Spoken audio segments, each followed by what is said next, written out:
This is your Barbados Today Morning News Update for Monday, September 9th, 2019. Thanks for joining us. I'm Carol Williams. Just over $435,000. That's the amount raised at the end of the 7.5-hour mediathon held yesterday in support of the people of the Bahamas. No amount was too little and no one too young as the country staged the first of its kind Rise Again Bahamas mediathon to raise much-needed funds for the islands that were devastated by Hurricane Dorian. Did Mommy and Daddy give it to you? Our mom gave it to us. How much money is it, may I ask? 50. $50. Excellent. Now, $50 from Haley. And Emma, how much from you? $50. $50 as well. Now, do you understand why you were giving this money? Yes. Okay, tell me, why are you giving this money? To help save the people from Bahamas. Help save the people from the Bahamas. Little children, just like you. Can you imagine if you had no toys? You had toys today, and then the hurricane came. You had no toys the next day, no house, no car, no snacks. How would you feel? I would feel terrible. There was also a strong support from corporate Barbados. I'm presenting on behalf of the Barbados Light and Power Company and AmeriCaribbean Inc. And today we want to give up. It's upside down. Let's make sure we get it. Oh, yes. We want to Make donate sure the zeros are in the right place. $20,000 to the people of Bahamas. Excellent. And you know, Carol, this is only but one aspect of the giving that we will do. First of all, we will start a GoFundMe account all across America Group, that's right, so that all employees would have the opportunity to make a contribution. In addition to that, we've launched a hurricane center at TECO, that's Tampa Electric Company in Tampa Bay, Florida, and that will be the collection and the shipment point for all the necessities being sent to Bahamas. So we will be sending water, canned food, beds, tarpaulins, and things like that. And once again, Barbados Light and Power and Emera will donate there. Minister George Payne made a presentation on behalf of the Barbados Labour Party, on which he serves as chairman. It's a presentation representing donations from the Barbados Labour Party, not only the members of the Barbados Labour Party, the parliamentarians, the constituency assistants, the personal assistants, the branches of the Barbados Labour Party. Faith-based organizations also came forward. Yesterday's event, which ran from 3 p.m. to just around 10:30 p.m., featured numerous inspirational speakers, entertainers, spiritual leaders, and CARICOM leaders. The target was $500,000. The government has pledged to match the contribution. In the Bahamas, at least 2,500 people have been evacuated from hurricane-affected islands, with the majority coming from Abaco.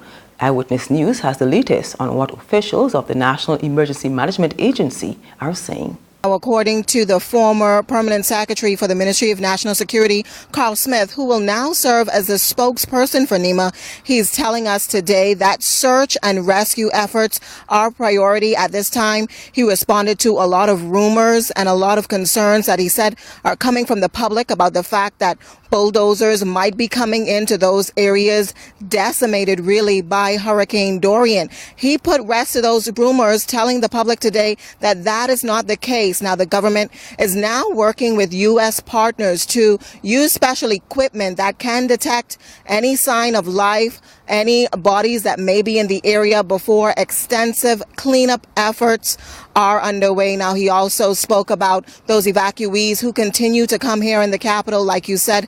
Now, the shelters, he talked about the Kendall G. L. Isaacs Gym, the Fox Hill Community Center, and other satellite shelters about New Providence. Approximately 860 persons now residing in those shelters. But he said the call still remains for help. The call still remains for persons to offer their homes to these residents who really and truly have no place to go in the wake of Hurricane Dorian. Back in Barbados, the new academic year opens today, but thousands of students will be out of the classroom at 4 secondary schools and a number of primary schools. That's because these schools are in need of industrial cleaning and sanitizing, as well as reorganizing, among other things, following construction and rehabilitative work, which contributed to excessive dust. Those affected include Alexandria School, Grantley Adams Memorial Secondary, Frederick Smith Secondary and Princess Margaret Secondary, where classes will begin on Wednesday. Next week, Monday, classes will begin at the Anthill School, Bay Primary, Belmont Primary, Eagle Hall Primary, and Luther Thorne Primary, among others. Despite this, all teaching and non-teaching staff have been told to report to the schools and take directions from the principal as it relates to getting the schools ready for opening. 3 new judges have been appointed to the Court of Appeal of Barbados, 6 to the High Court.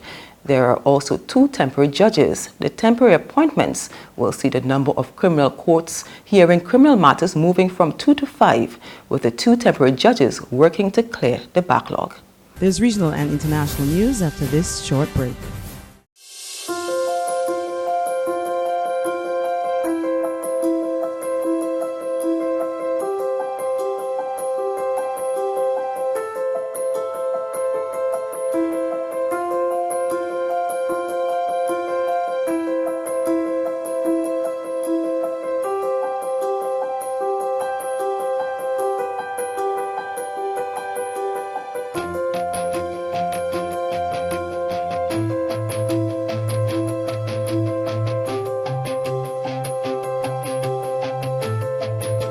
Barbados Today, news you can trust.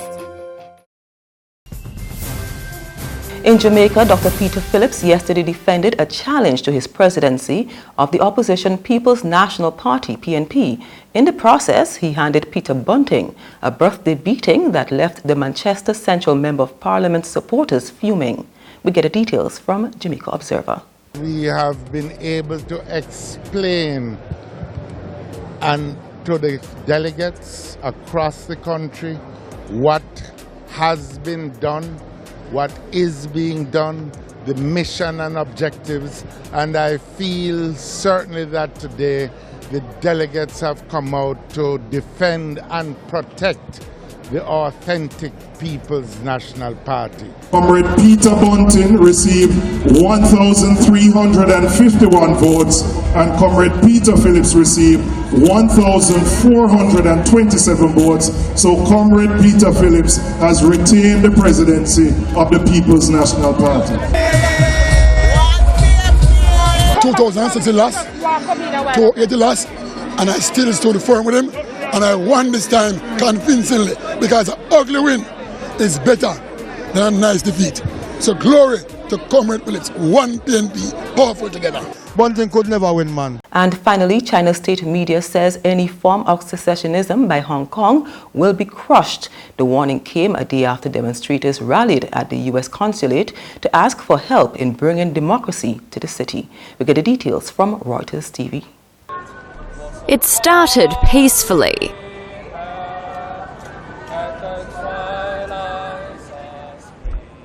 Strains of the Star-Spangled Banner pouring through the streets of Hong Kong.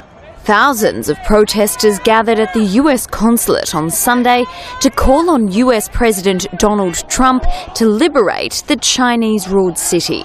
They've been calling on the US to pass a bill that would require an annual justification of the special treatment afforded by Washington to Hong Kong under the Policy Act of 1992. But the demonstration took a dramatic turn and swiftly turned violent, with protesters barricading and smashing windows in the city's upmarket banking and shopping district. Police once again fired tear gas in a bid to disperse the protesters, now commonplace after 14 weeks of demonstrations, which were triggered by a controversial extradition bill. US Senator Chuck Schumer said on Thursday that legislation addressing China's actions in Hong Kong will be among the top priorities pushed by US Senate Democrats when Congress returns to work after a recess next week. And that's news, but for the very latest, visit our website at www.barbadostoday.bb. You can also subscribe to our e-paper, email updates, or like us on Facebook. And sign up for breaking news alerts via WhatsApp. We're also on Izumi Media in bus terminals, as well as screenplay at supermarkets and gas stations near you. You can also hear us on Mix 96.9 FM and Capital Media HD 99.3 FM. I'm Carol Williams. Have a good day.